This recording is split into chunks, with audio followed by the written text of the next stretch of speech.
E sejam muito bem-vindos ao programa onde a estrela é a sua saúde. E hoje a gente vai falar do maior órgão do corpo humano. E aí, já adivinhou qual é?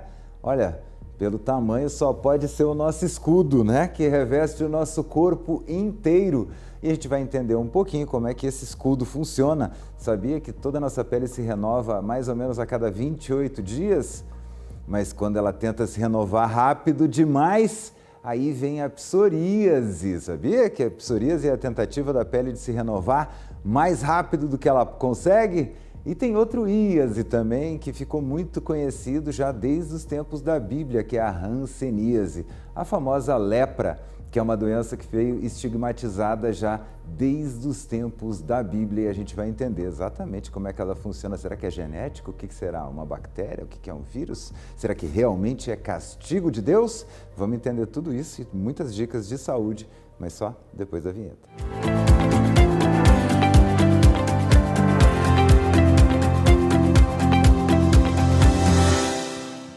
E para falar sobre esses assuntos tão importantes, eu trouxe aqui um dermatologista muito especial, Dr. Antônio Fonseca, que só para você ter uma ideia, o que eu tenho de vida, este homem tem de vida médica como dermatologista. Seja muito bem-vindo, um privilégio receber o senhor aqui no programa.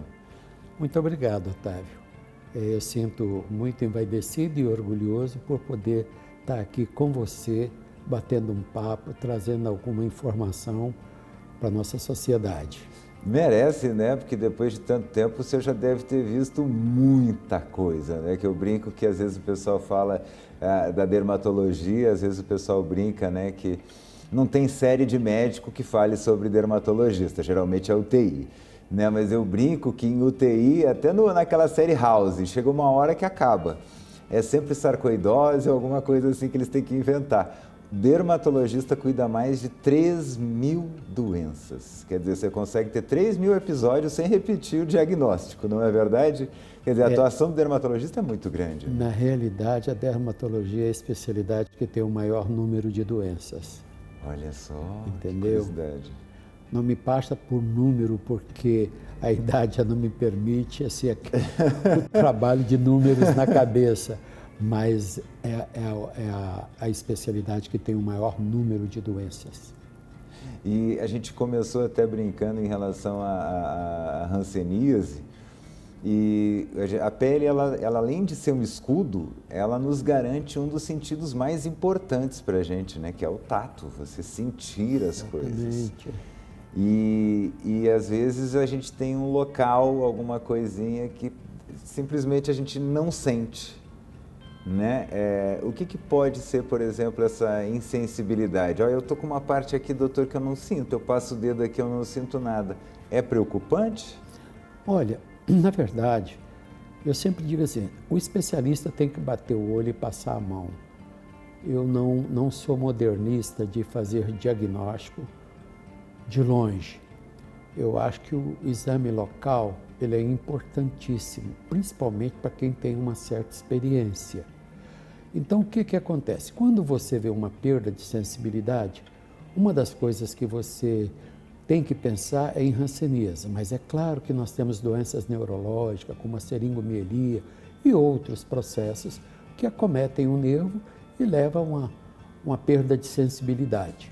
Mas a hanseníase ela é interessante porque ela é localizada, ela faz uma placa inicial, né? Nós vamos falar um pouquinho sobre ela para poder dar um entendimento melhor. Por exemplo, quando você tem um começo de uma hanseníase, não é uma dormência. Quando é dormência, a gente chama de uma anestesia localizada. Quando é uma hiperestesia, é um aumento da sensibilidade. Então, é aquilo que as pessoas chamam de formigamento. Você desculpe eu falar os termos, claro, não, porque mas eu quero traduzir para que as pessoas entendam bem, para não usar só o termo técnico. Então, o formigamento seria o início da lesão da hanseníase. E, posteriormente, viria uma hipoestesia, que seria uma diminuição da sensibilidade, e, posteriormente, chegaria até uma anestesia, a perda total da sensibilidade. Isso por quê? Porque a bactéria da hanseníase eu vou voltar um pouquinho e vamos falar, podemos falar sobre a bactéria? Claro.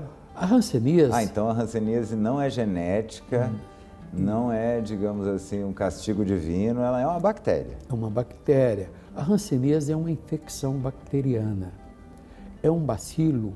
Bacilo seria um bastão, né? Uma lesãozinha, tipo de uma salsicha. O que acontece? Nós temos dois bacilos muito parecidos. O da hanseníase, né? O bacilo de Hansen, e o da tuberculose, o bacilo de Koch. Eles são quase que exatamente iguais. Só tem uma diferença. Na hanseníase tem uma camadazinha, vamos falar que é uma isso que as crianças sopram a cabeça, fugiu agora. Uma língua de sogra.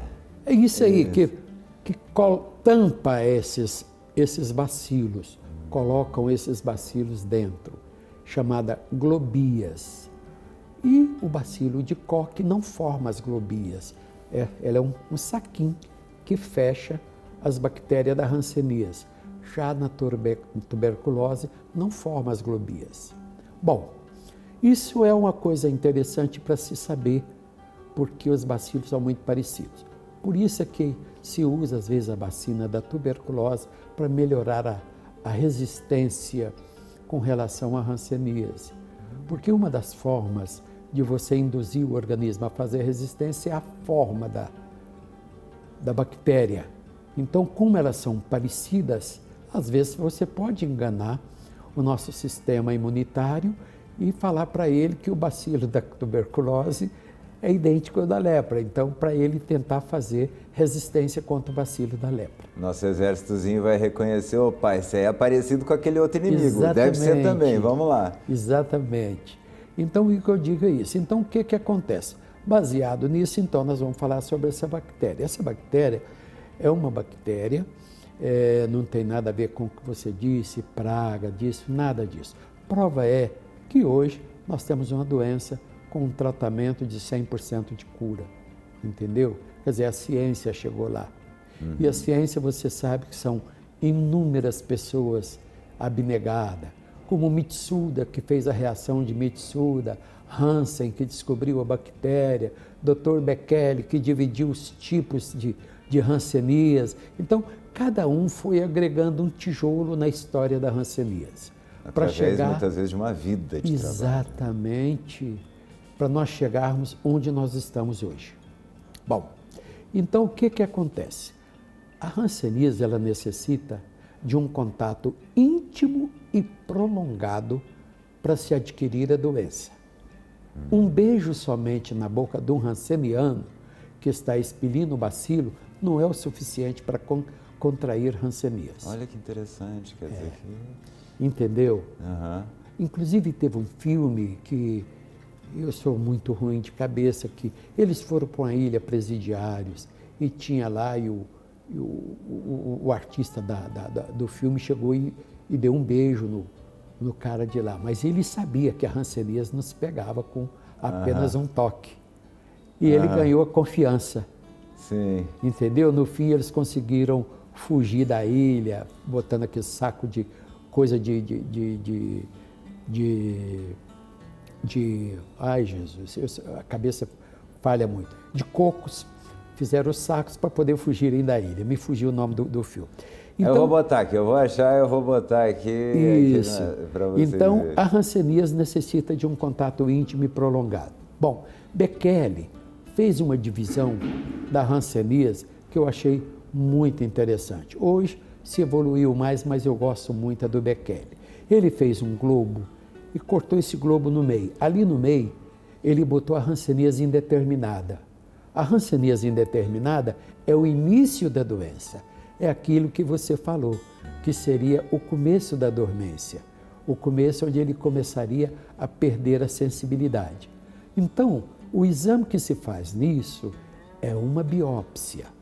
Ela, sim, nos indica melhor. Particularmente, se faz hoje, até a mando do governo, que é raspado e fazendo a baciloscopia. Ah, não precisa cortar um pedaço, é uma raspagenzinha. Isso eu quero te explicar que eu não aceito muito essa conduta. e nós vamos chegar lá, porque eu quero que nós passamos uma informação bem profunda. Bom, o que acontece? Então, quando está no meio do globo, o início, ele botou indeterminada, que seria a hanseníase, que ainda não estava determinada ainda. Quais seriam as outras? A tuberculoide, que seria o polo benigno da doença, e a virchoviana, que seria o polo maligno da doença. Bom, isso se baseia em quê? Baseia na resistência individual de cada cidadão. Bom, vamos lá. O velho mundo teve contato primeiro com a hanseníase. Então, descendentes de europeus são os cidadãos mais resistentes à hanseníase que existe hoje. Os que entraram em contato posteriormente foram os negros e os índios. São os menos resistentes. Então, quando você faz um levantamento em brancos, 70% já são resistentes. Porque essa resistência vem passando de pai para filho. Então, hoje, nós vemos uma doença da hanseníase mais grave em descendentes de índios e de negros. Entendeu? Então, a importância disso. Quando você pega, a gente fala MHI, mal de Hansen indeterminado. Quando você pega o tipo indeterminado, ele não tem baciloscopia positiva. Você faz o exame, mesmo você fazer um raspado, fazer baciloscopia, vai dar negativo. Então, baciloscopia não dá diagnóstico. O tuberculoide, que é o polo benigno da doença, o que é o polo benigno? Quando você tem bastante resistência, você não deixa esse paciente ser paucibacilífero. Paucibacilífero são os pacientes que têm muito bacilo. Esses se encaixam lá no virchoviano, que são aqueles que não têm resistência. Esses são os transmissores. O tuberculoide, o indeterminado, quase não há possibilidade de contaminação. Bom, agora vamos pegar um intermediário. Aquele cidadão que tem um pouco de resistência, que não tem todas, mas não é zero. Aí tem uma fase intermediária que os americanos chamam de... É o dimorfa, que os americanos chamam de borderline. Tá certo? Ele tem um pouco de resistência, mas não tem todo. Então, esse paciente, você vai achar lesão com característica do tuberculoide e vai achar lesão com característica do virchoviano. Tá? Na mesma pessoa? Na mesma pessoa. Se você fizer uma biópsia na lesão tuberculoide, você dá um diagnóstico de uma alergia, de uma hanseníase tuberculoide. Se você fizer uma biópsia no hansenoma, que é o que nós chamávamos antigamente, que é o nódulo, você vai achar o virchoviano. Então, o virchoviano é o que transmite a doença. Porém, já existe aqueles tuberculoide que, mesmo em contato, dificilmente ele contamina, porque ele já tem alta resistência. Interessante. Entendeu?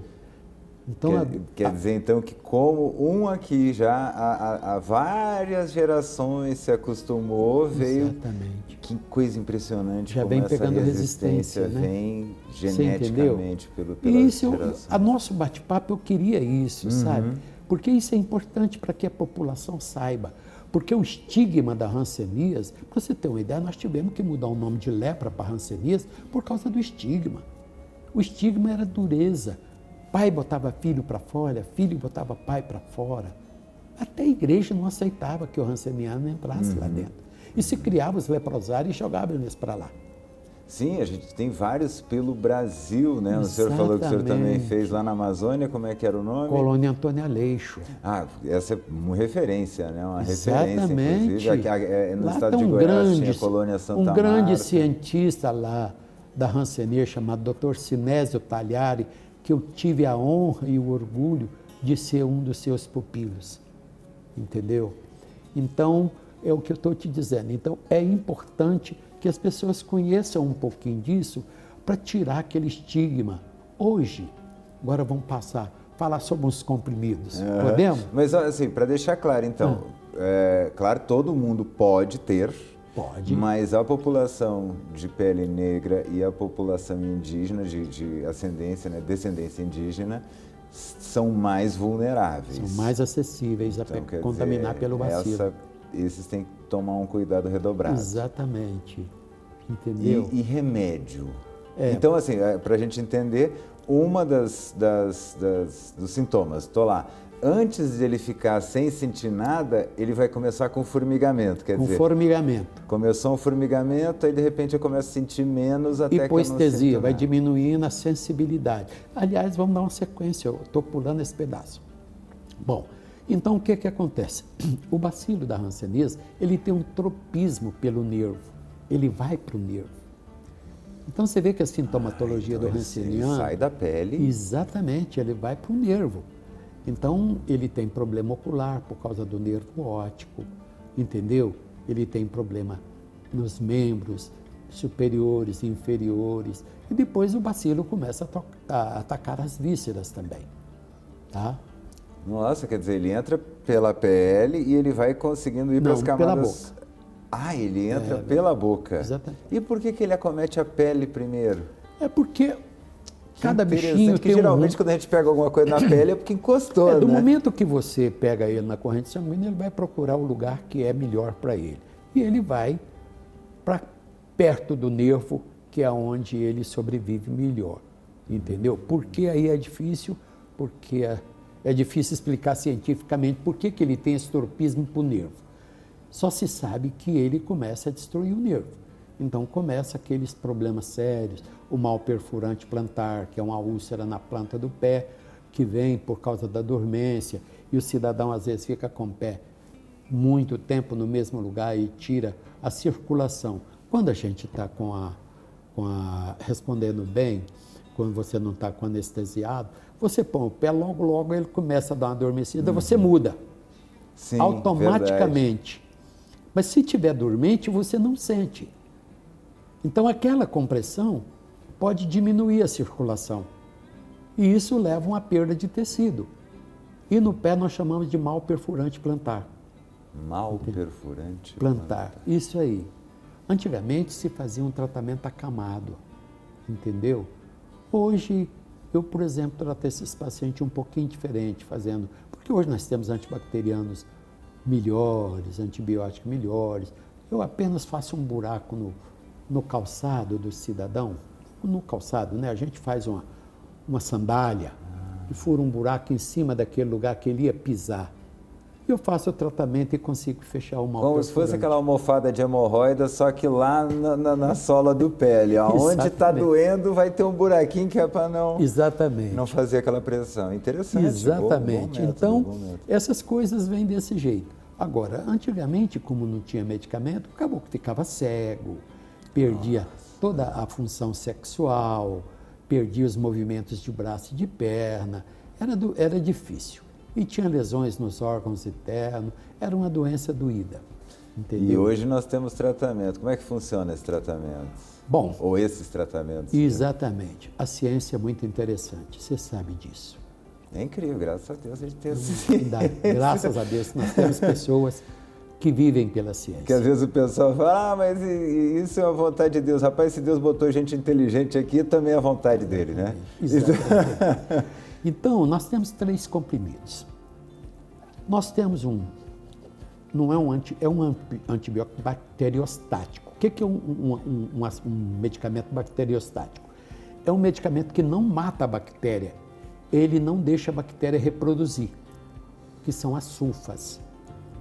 E nós temos então o diamino de etilsulfona, ou dapsona, que é um medicamento mãe do tratamento da hanseníase. Posteriormente se descobriu um antibiótico, a rifocina. Rifampicina. Entendeu? Então, esse antibiótico, se agrega ele no tratamento junto com a dapsona, tá?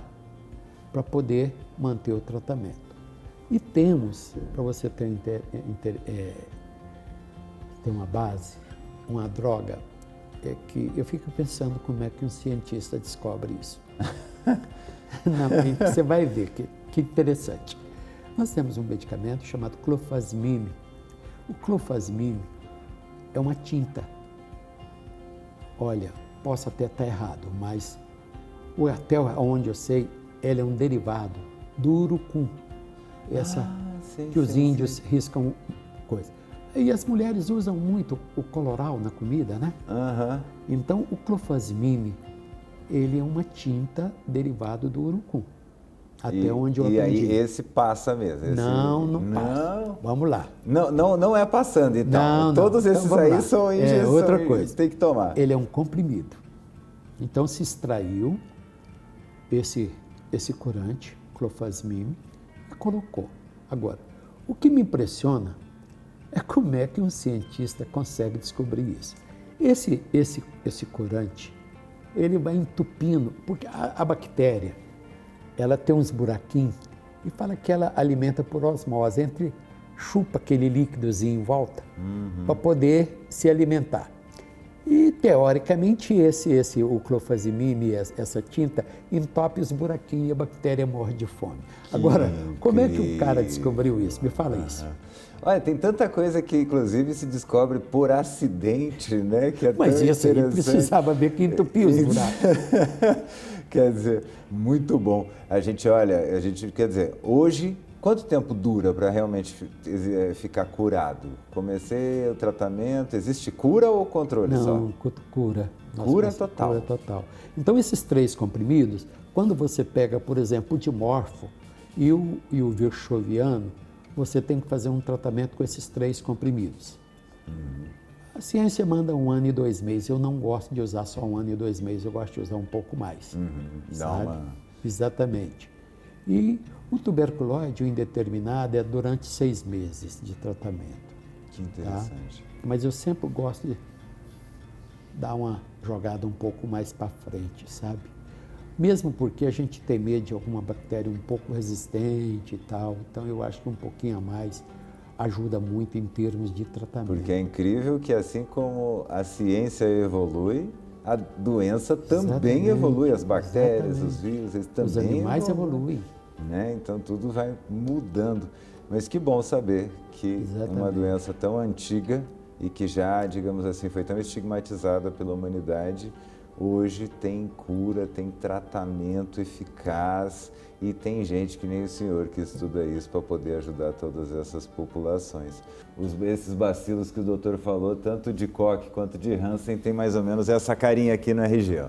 São mais compridinhos, mas nem sempre são bactérias que incomodam a pele, né? Eu estava brincando que a pele se renova o tempo todo e às vezes quando ela tenta se renovar rápido demais também dá problema, né? Que problemas que a pele pode ter que é dela, sozinha, sem ter agressão? Bom, você está falando assim quando a gente pensa numa doença autoimune, não é? Isso que você tá falando? Esse é o nome bonito. Bom, então aí vamos falar isso para a nossa população, porque você tem uma ideia melhor, eu tenho, mas tem algumas pessoas que não dão conta de traduzir nem a palavra autoimune. Então, acho que a primeira coisa é a gente falar bem simples, para aquela pessoa que tem pouco conhecimento, já começa a entrar na escola e aprender essa parte para ir desenvolvendo. Auto quer dizer próprio, automóvel, que move por si próprio, autoimune, imunidade contra si próprio. O que é doença autoimune? Doença autoimune é um erro do organismo. Eu vou passar, Otávio, por uma coisa bem simples para que todos os nossos clientes entendam. Por exemplo, alergia é uma doença autoimune. Então você pega, por exemplo, camarão. Camarão é uma proteína, é uma carne normal. Você come, não tem alergia. Eu como, tenho alergia. Então o que acontece? O meu organismo está errado. Ele está reconhecendo o camarão, que é uma coisa normal, como anormal.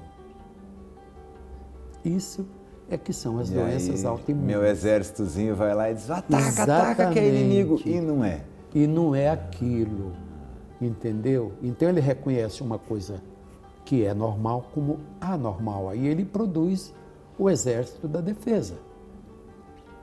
Aí começa a atacar aquela substância. Nesse caso, as doenças autoimunes é o último capítulo da medicina, né? São as doenças mais desafiadoras que tem hoje no mundo. e que a gente tem esperança, porque cada dia aparece alguma coisa nova nos estudos para nos ajudar. É desafiador porque, na verdade, quando a gente fala de uma doença, a gente pensa, não, vamos ajudar o corpo a combater essa doença. No caso, se ele já está combatendo a si mesmo, né, qualquer atitude que eu tomar, ela é complicada, né? Porque se eu aumentar meu exército, eu aumento Aí você o tem problema. que usar o contrário. O próprio nome do corticoide antigamente é um imunossupressor. Um supressor da imunidade. Então ele diminui a imunidade, Exatamente. o exército se acalma, Diminui o assim. soldado e ele fica com medo. Diminui o número de soldados, na verdade. Diminui o número de soldado. O imunossupressor seria isso. Mas isso também tem um lado ruim, né? Claro. Se eu diminuir o número dos meus soldados, se eu tiver um ataque de verdade do lado de fora daqueles bichinhos... De outra doença, você pode estar um pouquinho com a imunidade um pouco baixa. E tem gente exagerando um pouquinho nos corticoides hoje em dia, não tem? Quer dizer, é arriscado essa questão de você tomar corticoide direto, então? Tem. O corticoide, ele precisa ter um certo conhecimento e você usar, assim, passando por uma palavra simples, nunca dar um tiro de canhão para matar um beija-flor. Você me entendeu? Excelente Você começar comparação. sempre com uma dosagem baixa, tempo curto e observando. Medicina foi uma coisa que tem que se observar. Então, eu gostei dessa analogia. Exatamente. Quando a gente está tratando de doenças, a gente não dá um tiro de canhão para matar um beija-flor. Exatamente. Tudo tem que ser a dose Exatamente. certa. Você começa com a dosagem baixa e vai trabalhando e vendo a resposta. Porque você olha, Otávio, você pega um paciente, vamos supor um lúpus. Lúpus é uma doença autoimune. Você vê paciente que pega lúpus, morre com 1 mês, 2 meses. E já tem uma manchinha de lúpus, passa a vida inteira com aquela manchinha. Então a resposta da doença autoimune é muito diferente de um paciente para o outro. Entendeu? A sua resposta imunitária é diferente da minha. Perfeito. Entendeu? Então é onde eu te falo. Então começa com os medicamentos mais simples e vai agregando de acordo com a necessidade. Então a gente nunca queira impressionar o paciente que a minha conduta é melhor do que a do colega. Não. Sempre trabalhando devagar e vendo o resultado. E baseando o aumento da medicação em cima do resultado que você está obtendo. Perfeito. Infelizmente a nossa entrevista voou hoje, né? Não sei o que aconteceu, acho que o assunto era tão interessante. Chega a ser um assunto histórico que a gente falou, né? Inclusive de uma doença que atravessou o imaginário e a história da humanidade. E, inclusive, né, estava aí nos descobrimentos, o europeu acabou levando e o europeu é mais resistente e as outras populações até hoje pagam esse preço aí na hanseníase. Muito obrigado, mas antes da gente ir embora, o doutor vai olhar ali para vocês, ali vai deixar a rede social dele, um recadinho para vocês. Eu primeiro quero agradecer a você, como um nobre repórter, e esse espaço que vocês me cederam para a gente falar alguma coisa com a nossa população. Eu acho que sempre alguma coisinha que a gente trata, mesmo de uma pessoa, um simples dermatologista como eu, traz alguma coisa para o paciente levar na vida dele. Então eu quero agradecer, eu sou muito ruim, né? Mas Dr. Antônio Fonseca Anápolis. Anápolis, isso. Ai. Você desculpa porque eu sou ruim de celular, viu? Então, nós estamos lá na Clínica Dermatológica de Anápolis já há 50 anos. Que trabalhando, meio século trabalhando. Meio século, graças proteger. a Deus. Rapaz, eu sou tão feliz com isso. Você não tem ideia. Eu imagino, é o meu maior orgulho. Eu imagino. Muito obrigado a você, à nossa televisão, aos nossos chefes, tá? Muito grato por tudo. A gente é que agradece aqui a sua presença, essas dicas incríveis e essa aula realmente de saúde que a gente teve aqui hoje. Então, nunca vamos esquecer disso. Se a gente às vezes acha que alguma coisa é castigo de Deus, ainda bem que a gente tem médicos maravilhosos, que são anjos enviados aí, então, para cuidar da sua saúde, da minha e de todos nós. Um grande beijo e até o próximo programa.